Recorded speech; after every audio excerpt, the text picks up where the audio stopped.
पीछे एक बड़ी खबर है। राजधानी रायपुर से 13 साल का नाबालिग घर पहुंच गया। रावतपुरा फेस 1 से कल शाम से यह नाबालिग गायब हो गया था। पुलिस नाबालिग से पूछताछ करेगी। पूछताछ के बाद इस घटना का खुलासा हो पाएगा। तो यह बड़ी खबर है और एक राहत की खबर, और ये तस्वीरें भी निकलकर सामने आई थी।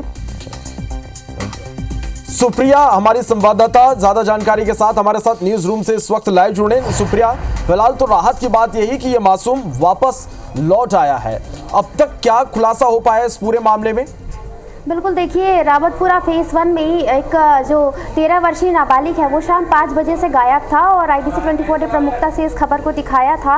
और जो बच्चा है वो वापस सकुशल घर लौट आया है। उसके पिता ने ये जानकारी दी है और उनके पिता ने ये जानकारी भी दी है कि जो बच्चा है वो डरा हुआ है और उनसे अभी बातचीत नहीं हो पा रही है, उनके बच्चे से बातचीत नहीं हो पा रही है। लेकिन राहत की बात यह है कि बच्चा जो है वो सकुशल वापस लौट आया है और IBC 24 ने प्रमुखता से इस खबर को दिखाई थी। और ये काफी खुशी की बात है कि बच्चा जो है वो वापस लौट आए, क्योंकि परिजन काफी परेशान थे, उनका रो रो कर बुरा हाल था।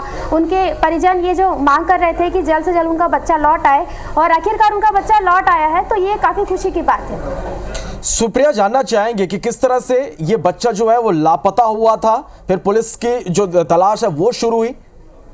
बिल्कुल, देखिए, शाम को 5 बजे से बच्चा खेलते खेलते अचानक से गायब हो गया था और फिर परिजनों ने जो है थाने में रिपोर्ट लिखाई थी। FIR भी इस मामले में हुई थी और पुलिस भी इस मामले की पतासाजी में जुटी थी। CCTV कैमरे के आधार पर भी पुलिस जो है मामले की पतासाजी कर रही थी कि बच्चा आखिरकार गायब कैसे हुआ, क्योंकि CCTV फुटेज में हम साफ देख सकते हैं कि बच्चा जो है वो तालाब के पास नजर आ रहा था। लेकिन जो है पुलिस इस मामले में जाँच कर रही थी, पुलिस की जाँच जो है वो जारी थी और बच्चा फिर अचानक से शाम को वापस घर लौट आया है। और बच्चे की पिता बताते हैं कि बच्चा थोड़ा सा जो है डरा हुआ है और कुछ बताने की स्थिति में फिलहाल नहीं है, लेकिन राहत की बात यह है कि जो बच्चा है वो वापस आ गया। सुप्रिया, क्या पुलिस अधिकारियों से आपकी बात हो पाई? बच्चे से पूछताछ के बाद ही इस पूरे मामले से पर्दा उठेगा कि आखिर बच्चा गया कहाँ था, कौन लेकर गया था? बिल्कुल, पुलिस जो है वो बच्चे से पूछताछ करेगी और पूछताछ के बाद ही इस पूरे मामले का खुलासा हो पाएगा कि बच्चा गया कहाँ था, किस वजह से गया था, बच्चे को किसी ने किडनैप। सुप्रिया, आपको यहाँ पर रोकना चाहेंगे और इस मासूम बच्चे के पिता राजेश गुर्जर जी हमारे साथ फोन लाइन पर इस वक्त जुड़ गए। राजेश जी, सबसे पहले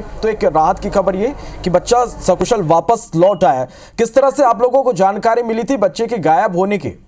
सर, हम लोग तो गायब होने की तो कल परसों शाम की मिली थी, लेकिन हमको आने की सूचना हम लोग उधर ढूंढ रहे थे चौरसिया कॉलोनी तरफ। उसके बाद मोहल्ले वाले ने हमको फोन किया था कि आपका बच्चा घर आ गया, वापस आ जाइए। तो हम लोग दौड़ के वापस घर आए हैं, तो हमारा बच्चा मिल गया है। आप लोगों के आशीर्वाद से आप सब लोगों को बहुत बहुत धन्यवाद। आप जितनी टीम आई हमारे साथ उनका सबका बहुत बहुत धन्यवाद करता हूँ।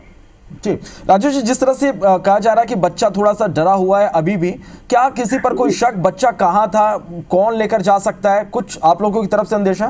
सर, ऐसा तो कोई संदेशा हमको नहीं लग रहा भाई। हमको तो पता है घर से निकला है और किसके साथ निकला किसके साथ नहीं निकला, अपने को ऐसा कुछ वो बता भी नहीं रहा है कि मैं किसके साथ गया हूँ किसके साथ नहीं गया हूँ, कुछ भी नहीं बता रहे हो। जी जी, पुलिस की ओर से जब शिकायत आप लोगों की तरफ से की गई, CCTV फुटेज भी सामने आया, किस तरह से सहयोग पुलिस आप लोगों को मिला? जी, मैं पूरा सहयोग कर रहा है, पुलिस वाले सब पूरा सहयोग मिला थाने का हमको। चलिए, बहुत शुक्रिया आपका हमारे साथ जुड़ने के लिए।